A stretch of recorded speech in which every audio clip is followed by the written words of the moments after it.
रहेगी, काम करना पड़ेगा, वो काम जारी है. And you know the captain of this ship. स्वागत कीजिए भारत के प्रधानमंत्री श्री नरेंद्र मोदी जी का. Please give him a rousing welcome. It's a huge honour, Modi ji, to have you with us today.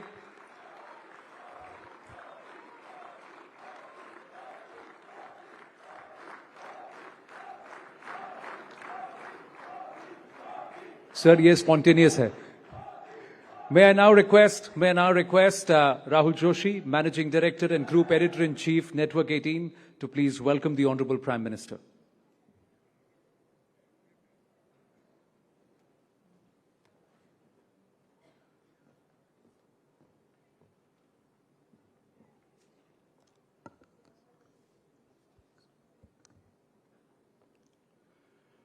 Honorable Prime Minister Shri Narendra Modi, ladies and gentlemen, when I look back at the year gone by, I am reminded of this powerful line by Gurudev Rabindranath Tagore, where the mind is without fear and the head is held high.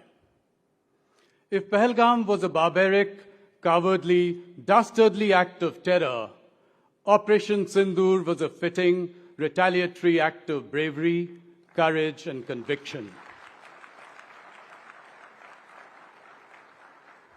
We struck at the heart of Pakistan, invoking fear and calling their nuclear bluff. We also sent a clear message to the world, which was much louder than the explosions at the terror camps in Pakistan. Prime Minister, you were in the war room directing Operation Sindoor as it was playing out. जो उचित समझा वही आपने किया और पाकिस्तान ने चंद दिनों में घुटने टेक दिए. जटाटवी गलज्ज्वला प्रवाहिपा वितस्थले गले विलंबिताम भुजंग तुम मालिकाम डमट डमट डमट डमन निनाद वड मर्व्यम चकार चंड तांडवम तनोत न Shiv Shivam. The Shiv Tandav Stotram does not signify destruction of the world, but destruction of falsehood, rigidity, and imbalance. Just like our strikes on Pakistan were focused, measured, and non-escalatory in nature, with significant restraint in selection and execution of targets. Ladies and gentlemen, that's the idea of Modi's India. Fearless in the face of adversity, stoic in the face of gigantic upheavals, dignified in the face of geopolitical shenanigans, and fiercely ambitious in the face of every opportunity. Prime Minister, your historic visit to Israel, from where you returned this morning at 2 a.m., is a good example. The affection you received in Tel Aviv and Jerusalem was unprecedented. And that is because you choose your friendships carefully and nurture them for life. Today, ladies and gentlemen, we stand here feeling optimistic about the future of our country and the future of the next generation, what we at News 18 call a rousing, rising Bharat. ये अंदर से उभरती गुदगुदाहट, यह देश के प्रति गौरव का भाव, यह देश की बढ़ती ताकत, उसका आत्मसम्मान, इन सब के पीछे मोदी जी के तप, त्याग और परिश्रम का बहुत बड़ा योगदान है. This feeling of optimism is not a universal feeling, nor is it a feeling that can be taken for granted. Just one glance at the topsy-turvy world around us, and you will know that this kind of optimism is rare, even though it is in abundance in our country. It has been nurtured by wise and empathetic policies, pursues year after year, despite crisis after crisis. Modi ji, you have shown in nearly 25 years in public office, which you will complete later this year in October, and nearly 12 years as the Prime Minister, that bold reforms and bolder imagination can change the course of history. The results are there for all to see. India's economy doubled from $2 trillion in 2014 to $4 trillion last year and went from the fragile 5 to the Fab 4. Our electronics exports have grown from rupees 38,000 crores in 2014 to rupees 4.2 lakh crores in 2025, an 11-fold increase in as many years. India's digital public infrastructure is a model for the world, and India has built 3 sovereign AI models in a matter of months. We had no semiconductor fabs in 2014, but 5 fabs had been approved until last year. The first Made in India chip will be produced later this year. Last week's AI Action Summit, which saw a parade of global CEOs and world leaders in India, reminded me of what is now a common occurrence. Whether it is the G20 meeting, the WAVE Summit, or the upcoming BRICS Summit this year, all roads lead to India. India continues to be the only large economy that is growing at more than 7% year after year. The numbers were out only today. When there is turmoil all around, you have delivered the mother of all trade deals with the European Union. Trade agreements with the UK, Oman, and New Zealand have been finalized. With America, you have negotiated with patience and dignity. Modi ji, you've led fearlessly and courageously and sent a clear message to the world. India will talk to the weak with humility, to equals with respect, and to the big and mighty with dignity. That is why the theme of this Rising Bharat Summit is Strength Within. When the country is self-confident and determined, it becomes unstoppable. Prime Minister, I was recently listening to you speak to school children when you said that a leader congratulated you on turning 75 last year. You replied, saying that you don't count what has gone by, but what you look forward to the next 25 years. Your message, जो बीता है उसकी गिनती मत कीजिए, जो बचा है उसको जीने की सोचिए. That's the reason you've had a vision for a Viksit Bharat 2047, even though you keep track of every quarter, every year, every 5 years. The best CEOs here can take a leaf out of your leadership masterclass. Therefore, it is only fitting that I end this welcome address with a few immortal lines by Harivansh Rai Bachchan, which can inspire the people of this great nation to work relentlessly towards your goal of a Viksit Bharat. तू न थकेगा कभी, तू न थमेगा कभी, तू न मुड़ेगा कभी, कर शपथ, कर शपथ, कर शपथ, Agnipath, Agnipath, Agnipath. Thank you. Prime Minister, we at Network 18 have a little surprise for you in store. May I please request you to join me on stage. Ladies and gentlemen, please give a huge round of applause to the man with the Midas touch, Prime Minister Narendra Modi.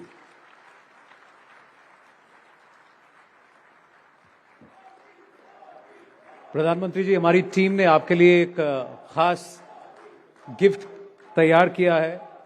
I am going to request the team to please come up.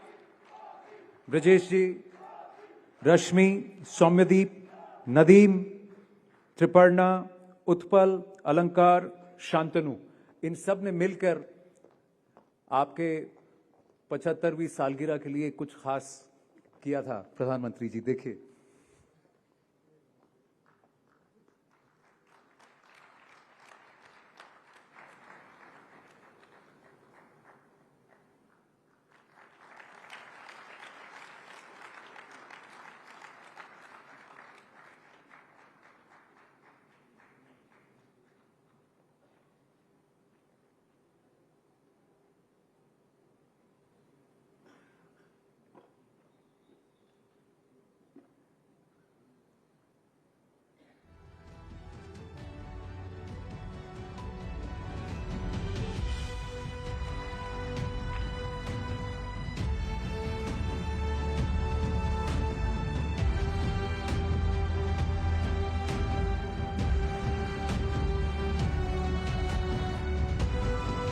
आशा है आपको हमारी ये कोशिश अच्छी लगी. Thank you to the team and Rahul ji, I'll request you to please step down. प्रधानमंत्री जी, हम सब आपको सुनने के लिए उत्सुक हैं. Please.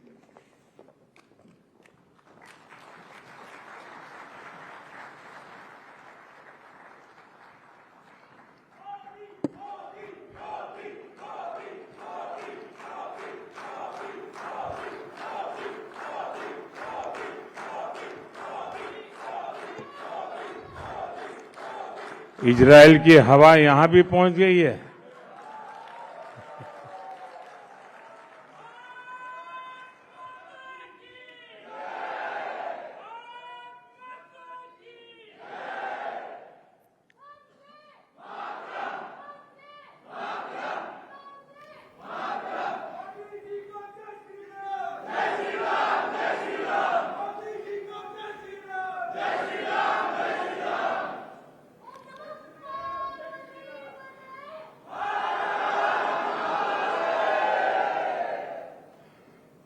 नमस्कार.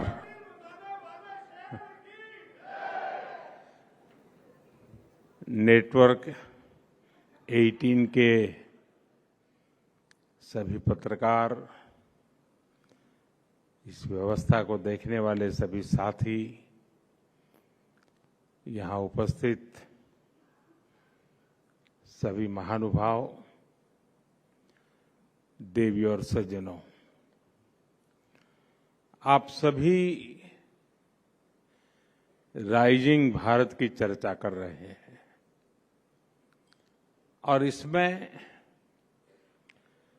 स्ट्रेंथ विद इन पर आपका जोर है. यानी साधारण शब्दों में कहूं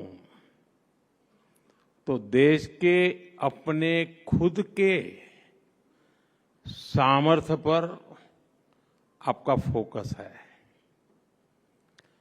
और हमारे यहां तो शास्त्रों में कहा गया है तत्वम असि, यानी जिस ब्रह्म की खोज में हम निकले हैं वो हम ही हैं, वो हमारे भीतर ही है. जो सामर्थ्य हमारे भीतर है उसे हमें पहचानना है. बीते 11 वर्षों में भारत ने अपना वही सामर्थ्य पहचाना है और इस सामर्थ्य को सशक्त करने के लिए आज देश निरंतर प्रयास कर रहा है. साथियों, सामर्थ्य किसी देश में अचानक पैदा नहीं होता. सामर्थ्य पीढ़ियों में बनता है. वो ज्ञान से, परंपरा से, परिश्रम से और अनुभव से निखरता है. लेकिन इतिहास के एक लंबे कालखंड में गुलामी की इतनी शताब्दियों में हमारे सामर्थ्यवान होने की भावना को ही हीनता से भर दिया गया था. दूसरे देशों से आयातित विचारधारा ने समाज में कूट कूट कर ये भर दिया था कि हम अशिक्षित हैं और अनुगामी यानी फॉलोवर हैं. हमारे यहां ये भी कहा गया है, यादशी भावना यश सिद्धिर्भवति त्यादशी, यानी जैसी जिसकी भावना होती है उसे वैसी ही सिद्धि प्राप्त होती है. जब भावना में ही हीनता थी तो सिद्धि भी वैसी ही मिल रही है। हम विदेशी तकनीक की नकल करते थे, विदेशी मोहर का इंतजार करते थे। ये वो गुलामी थी जो राजनीतिक और भौगोलिक से ज्यादा मानसिक गुलामी थी। दुर्भाग्य से आजादी के बाद भी भारत गुलामी की मानसिकता से बाहर नहीं निकल पाया और इसका नुकसान हम आज तक उठा रहे हैं। इसका ताजा उदाहरण हम ट्रेड डील्स को लेकर हो रही चर्चा में देख रहे हैं। कुछ लोग चौंक गए हैं कि अरे ये क्या हो गया, कैसे हो गया? विकसित देश भारत से ट्रेड डील्स करने में इतने उत्सुक क्यों हैं? इसका उत्तर है हताशा, निराशा से बाहर निकल रहा आत्मविश्वासी भारत।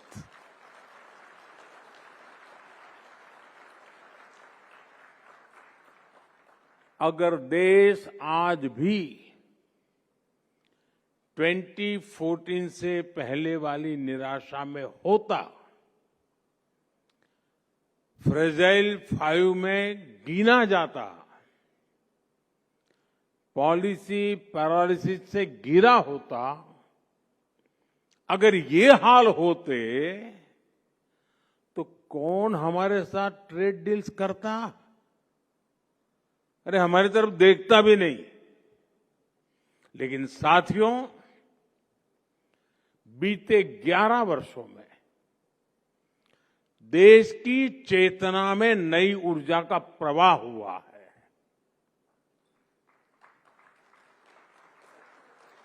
भारत अब अपने खोए हुए सामर्थ्य को वापस पाने का प्रयास कर रहा है। एक समय में जब भारत का वैश्विक अर्थव्यवस्था में सबसे ज्यादा दबदबा था, तो हमारा क्या सामर्थ्य था? भारत की मैन्युफैक्चरिंग, भारत की प्रोडक्ट्स की क्वालिटी, भारत की अर्थनीति। अब आज का भारत फिर से इन बातों पर फोकस कर रहा है। इसलिए हमने मैन्युफैक्चरिंग पर काम किया, हमने मेक इन इंडिया पर बल दिया, हमने अपने बैंकिंग सिस्टम को सशक्त किया, महंगाई जो डबल डिजिट की दर से भाग रही थी उसको कंट्रोल किया और भारत को दुनिया का ग्रोथ इंजन बनाया।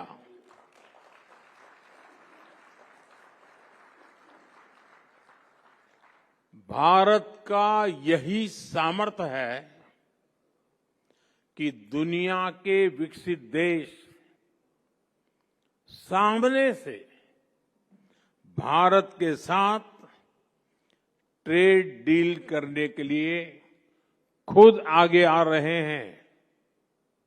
साथियों, जब किसी राष्ट्र के भीतर छिपी हुई उसकी शक्ति जागती है तो वह नई उपलब्धियां हासिल करता है। मैं आपको कुछ और उदाहरण देता हूं। जैसे मैं जब कभी दूसरे देशों के हेड ऑफ द गवर्नमेंट से मिलता हूं तो वो जनधन, आधार और मोबाइल की त्रिशक्ति के बारे में सुनने के लिए बहुत उत्सुक होते हैं। जिस भारत में एटीएम भी दुनिया के विकसित देशों की तुलना में काफी समय बाद आया, उस भारत ने डिजिटल पेमेंट सिस्टम में ग्लोबल लीडरशिप कैसे हासिल कर ली, जहां पर सरकारी मदद की लीकेज को